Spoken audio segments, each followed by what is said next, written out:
पालमपुर गांव में रहने वाली करुणा की शादी को लगभग 8 साल ही हुए थे जब उसका पति उसे और उसके दोनों बच्चों को छोड़कर इस दुनिया से चला गया। घर की जिम्मेदारी अब करुणा पर आ गई। उसकी एक 8 साल की बेटी राधा और 6 साल का बेटा सुधीर था। बिन बाप के बच्चों को उसने बड़े लाड प्यार से पाला था। वो बड़ी दयालु थी। उससे जितना बन पाता उससे वो गरीबों को कुछ न कुछ दान पुण्य करती रहती थी। वो लोगों के घरों में काम करके अपने दोनों बच्चों का पालन पोषण करती है। जब भी छुट्टी वाला दिन होता तो करुणा अपने हाथों से मोमोज बनाकर अपने दोनों बच्चों को खिलाती। एक रोज, वाह माँ, ये मोमोज तो बड़े ही अच्छे हैं। सचमुच माँ, तुम्हारे हाथों में तो जादू है, जादू। मजा आ गया। माँ थोड़े और दो ना। हाँ हाँ, ये लो। मोमोज की खुशबू सूंघकर अब आस पड़ोस के और भी बच्चे वहाँ आ जाते हैं। काकी हमें भी दो ना मोमोज। हाँ काकी, हमें भी खाने हैं। अच्छा तो तुम दोनों यहाँ बैठ जाओ, मैं अभी तुम दोनों को मोमोज देती हूँ। करुणा ने उन दोनों बच्चों को भी मोमोज दिए। वो बच्चे भी स्वादिष्ट मोमोज खाकर बहुत खुश हुए। फिर राधा बोली, माँ आप तो अपनी मोमोज की दुकान ही खोल लो, देखना खूब बिक्री होगी और थोड़ी दाम कम रखना तो देखना खूब सारे लोग आएंगे खाने। बच्चों की वही बात करुणा को जंच गई और उसने हवेली का काम छोड़कर एक ठेला खरीद लिया और उसमें मोमोज बनाकर बेचने लगी। उसने सिर्फ 20 रुपए के हिसाब से मोमोज बेचना शुरू कर दिया, जिससे उसे अच्छी खासी बिक्री होने लगी। अब उसने दोनों बच्चों को अच्छे स्कूल में पढ़ने डाल दिया। अब करुणा की मोमोज से अच्छी कमाई होने लगी। ऐसे ही वक्त गुजरा। करुणा अब बूढ़ी हो गई। राधा ने कॉलेज की पढ़ाई पूरी कर ली। अब वो शहर में एक अच्छी नौकरी पर लग गई। करुणा को लगा कि अब उसके अच्छे दिन शुरू होंगे, लेकिन राधा को अपने ही ऑफिस में काम करने वाले लड़के मिहिर से प्यार हो गया और 2 महीने के अंदर ही सबकी रजामंदी से उनकी शादी हो गई। शादी के बाद वो दोनों विदेश में नौकरी करने चले गए और वहीं जाकर बस गए। कुछ समय बाद सुधीर ने भी कॉलेज की पढ़ाई खत्म कर ली। जल्दी लौटना बेटा, ये बूढ़ी अब यहाँ अकेली रह गई। क्या माँ, पहले जाने तो दो, पहले ही टोक दिया। अब सुधीर भी शहर चला गया और करुणा गांव में ही रहकर मोमोज बेचने लगी। लेकिन वक्त के साथ और भी दुकानें खुल गई जिसमें नए नए तरह से मोमोज बनाकर बेचने लगे, जिस कारण अब उसकी दुकान इतनी नहीं चलती। उधर शहर में सुधीर की अच्छी नौकरी लग गई और वो वहीं के ऐशो आराम में खो गया और अपनी माँ को भूल गया। कुछ समय बाद उसने वहीं एक लड़की से शादी भी कर ली और उसके साथ वो वहीं बस गया। करुणा के दोनों बच्चे उससे दूर अपनी अलग दुनिया बसाकर बस गए। बूढ़ी करुणा का काम अब ठीक से नहीं चल रहा था। एक रोज करुणा बहुत धार्मिक स्वभाव की थी। वो हर रोज गणेश जी के मंदिर में जल चढ़ाने जाती थी और प्रार्थना किया करती थी, हे भगवान, इस अभागन पर दया दृष्टि डालो। जीवन बहुत कठिन हो गया है। लोगों से उधार लेकर मैंने अपने बेटे को पढ़ाया और अब वो मुझसे मिलने भी नहीं आता। मेरे पति के गुजर जाने के बाद उनकी दुकान चलाना मुश्किल हो गया है। कोई काम करने वाला नहीं है और अब इस बूढ़ी से इतना काम भी नहीं हो पाता। हे प्रभु दया करो। ये बोलकर करुणा वहां से चली जाती है। करुणा निराश मन के साथ दुकान पर बैठी होती है। तभी करुणा के पास 2 जुड़वा बच्चे आते हैं। दोनों की उम्र 16 साल थी। वो आकर करुणा से कहते हैं, मैया, हम दोनों भाइयों के पास कोई घर नहीं है, क्या आप हमको अपने साथ रखेंगी? हम इसके बदले आपका सारा काम करेंगे। बेटा मैं खुद परेशान हूँ, मैं तुम्हें अपने साथ कैसे रख सकती हूँ? मैया, हम आपका सारा काम करेंगे, बस आप हमें अपने साथ रख लीजिए। ठीक है। करुणा को उन दोनों जुड़वा बच्चों पर दया आ जाती है और वो दोनों को अपने साथ रख लेती है। भगवान ने इस बार करुणा की पुकार सुन ली। वो दोनों भगवान के भेजे हुए दूत थे जिनको भगवान ने करुणा की मदद के लिए करुणा के पास भेजा था।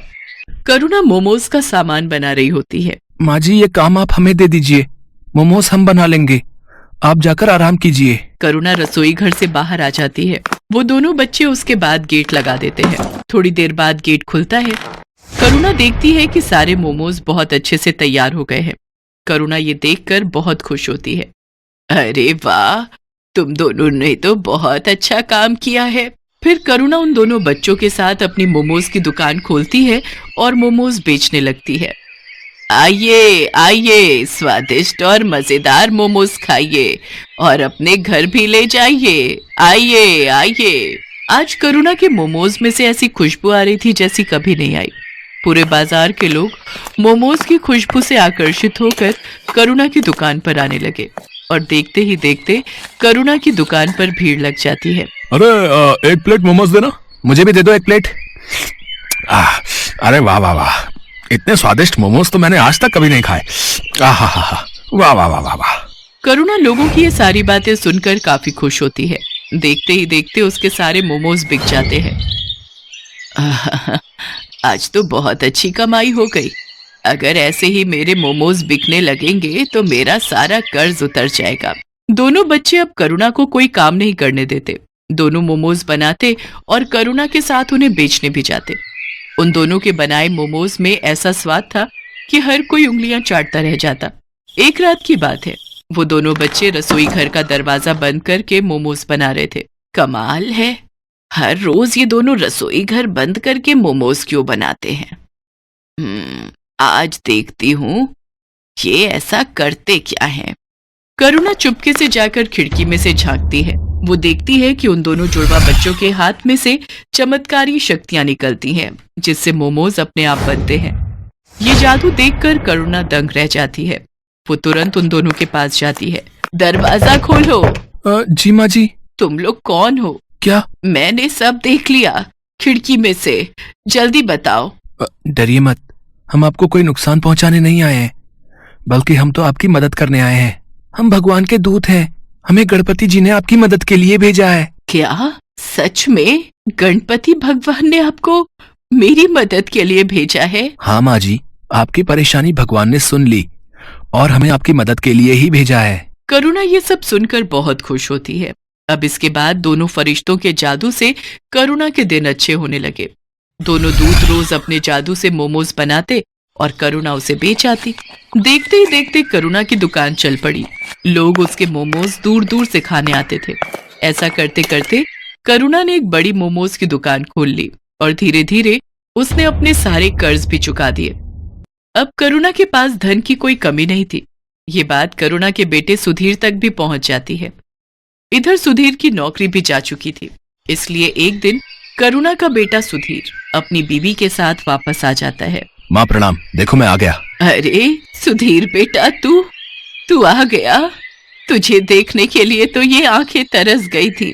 हाँ माँ, मुझे आपकी बहुत याद आ रही थी। मुझे आप माफ कर दो, मैं पागल हो गया था जो आपसे मिलने नहीं आ रहा था। मेरी मति मारी गई थी, लेकिन अब मैं आ गया हूँ। अब आपको कोई परेशानी नहीं होगी। माँ ये देख, ये तेरी बहू है मीरा। नमस्ते मम्मी जी, हमें माफ कर दीजिए। बेटा, मैंने तुमको माफ तो तभी कर दिया जब तुम मेरी आंखों के आगे आए। आज भगवान ने मुझे सारी खुशियां दे दी।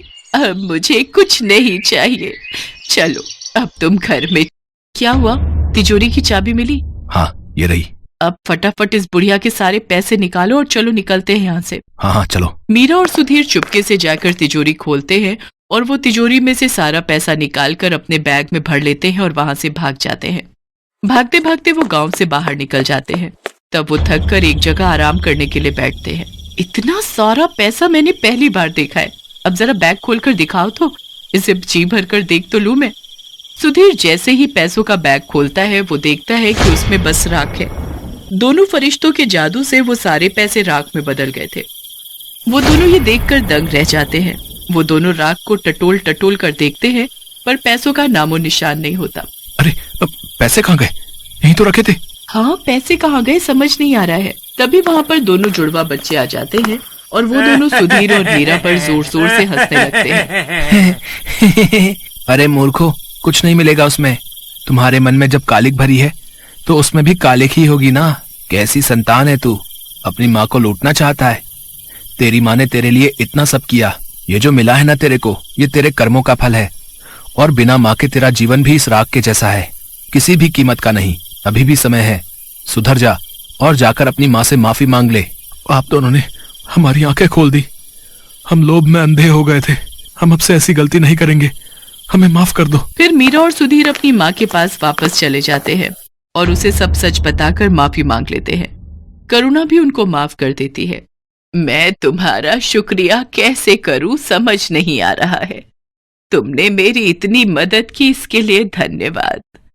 अब मुझे सब कुछ मिल गया है, मेरा बेटा, मेरी बहू, सब। इसकी कोई जरूरत नहीं है माता, हमने कुछ नहीं किया। ये सब कुछ भगवान ने कराया है। अब आपका जीवन अच्छा हो गया है, तो अब हमारा भी यहां से जाने का समय आ गया है। अब आप हमें जाने की अनुमति दें। ये बोलकर दोनों वहां से चले जाते हैं। अब करुणा का जीवन बहुत खुशहाल हो गया था। अब उसको किसी चीज की कमी नहीं थी। उसकी मोमोज की दुकान भी अच्छी चल रही थी। अब वो अपने बेटे और बहू के साथ अपना बाकी का जीवन खुशी खुशी बिताने लगती है।